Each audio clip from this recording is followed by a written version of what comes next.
everybody just assumes that a wood bat's a wood bat. And when we talk to especially consumers and especially first-time wood buyers, they all just gravitate to maple because that's what pros swing.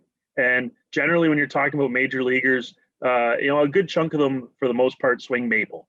The reason for that is because it's hard.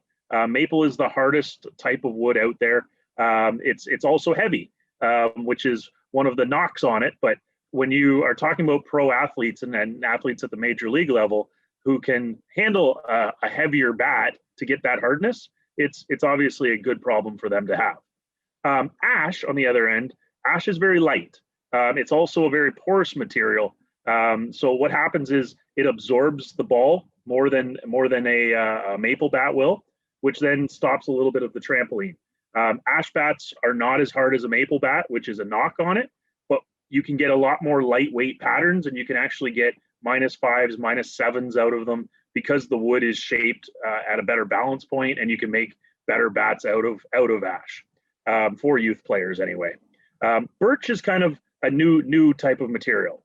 Birch started becoming popular about 5 to 8 years ago. It's kind of a hybrid between the two.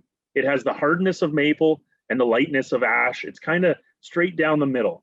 And why a lot of players, especially youth players, are really starting to gravitate towards birch is because they can get the profiles they want, they can get the length that they need without adding too much weight to that bat and making it unhittable. So, again, each one kind of has its own characteristic, but depending on the type of hitter you are, you can find one that's right for you. Again, it's interesting when you talk to consumers and you ask them these questions about what they do with their bat when they're not using it. And some people keep it in the garage all winter. Other people are in the closet, in the basement. In the summertime, it goes in the trunk of your car. But the real thing that's really important about wood bats is to understand that it's a natural material, meaning it's made of trees, it's made of wood.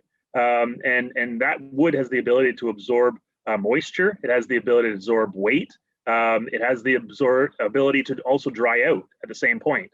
And when you're handling and taking care of a wood bat, you want to make sure that it's kept at somewhat of a room temperature at all times. You want to make sure that it's in a drier location so that it doesn't absorb any moisture or humidity, because moisture in a wood bat will add weight. And putting it in too dry of a location to dry it out will actually take the weight away and will actually make that wood brittle and easier to break. So again, when you do have bats in your house, be very cautious, especially with wood, about where you're storing some of this stuff long term.